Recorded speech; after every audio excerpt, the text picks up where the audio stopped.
नमस्कार साथियों, स्वागत है आपका हमारे और आपके अपने चैनल पर। साथियों, ऐसा कहा जाता है कि अगर श्रीमद् भगवत गीता के उपदेश किसी घर में सुने और कहे जाते हैं तो उस घर में स्वयं भगवान श्री कृष्ण किसी न किसी रूप में निवास करते हैं।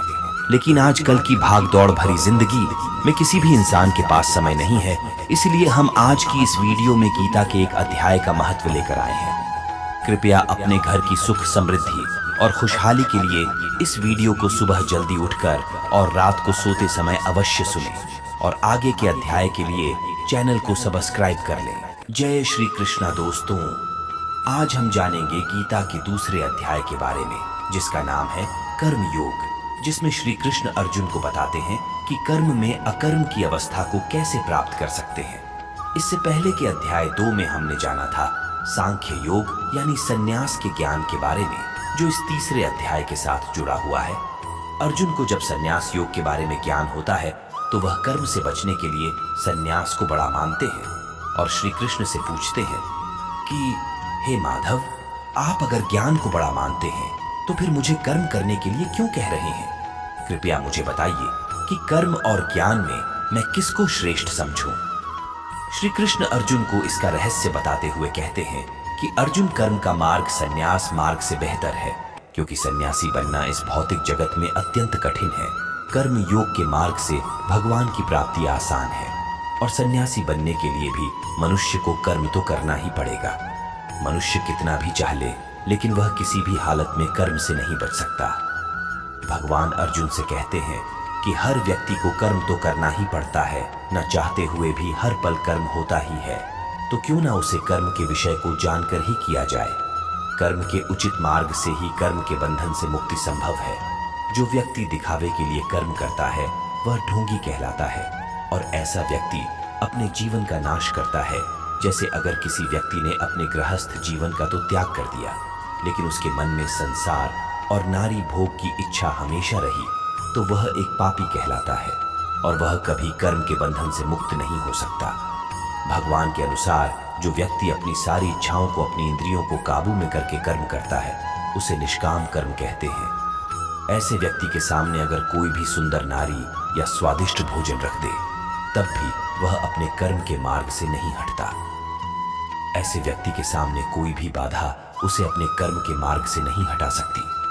और अगर वह व्यक्ति अपने कर्म और उसके फल को भगवान को समर्पित करता है तो वह कर्म के बंधन से मुक्त हो जाता है। श्री कृष्ण के अनुसार जो व्यक्ति सृष्टि के नियम के अनुसार नहीं चलता, उस व्यक्ति का जीवन व्यर्थ है। ऐसा व्यक्ति बार बार जीवन मरण के चक्कर में फंसता रहता है, अलग अलग योनियों में जन्म लेकर अपने कर्मों के फल को भोगता रहता है और कर्म बंधन से कभी मुक्त नहीं हो पाता।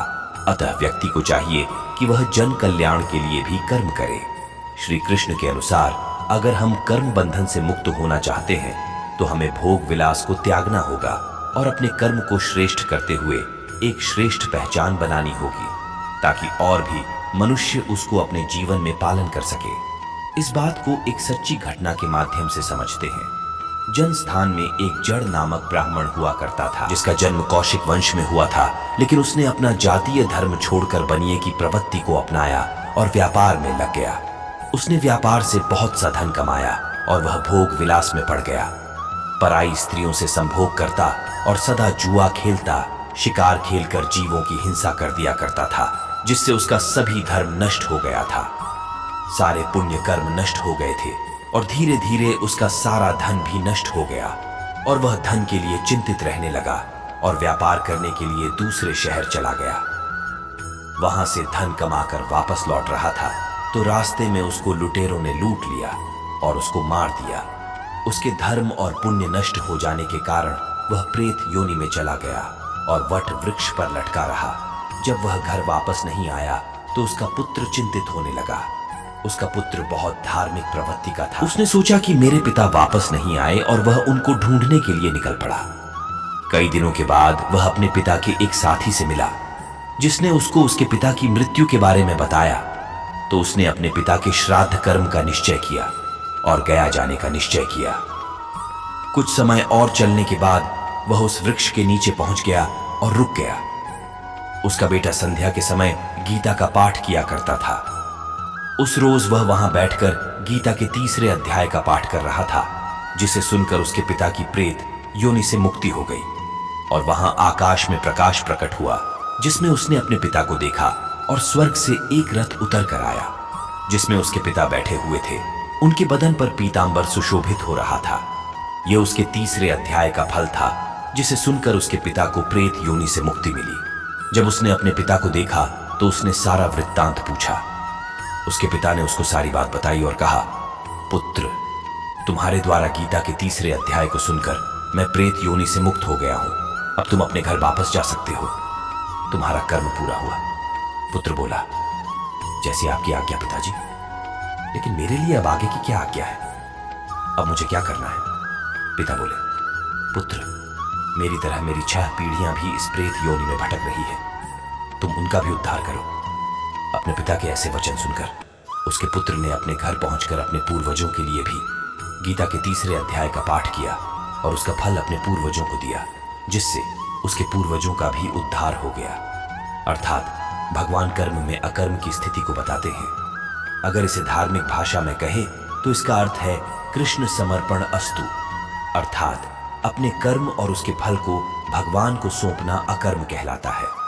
अकर्म कर्म की वो अवस्था है जिसमें भगवान भक्त से प्रसन्न होकर उसके जीवन के जाने अनजाने में किए पापों को नष्ट करते हैं और भक्त के हित के अनुसार फल प्रदान करते हैं। तो यह ज्ञान भगवान श्री कृष्ण ने अर्जुन को महाभारत के दौरान दिया था।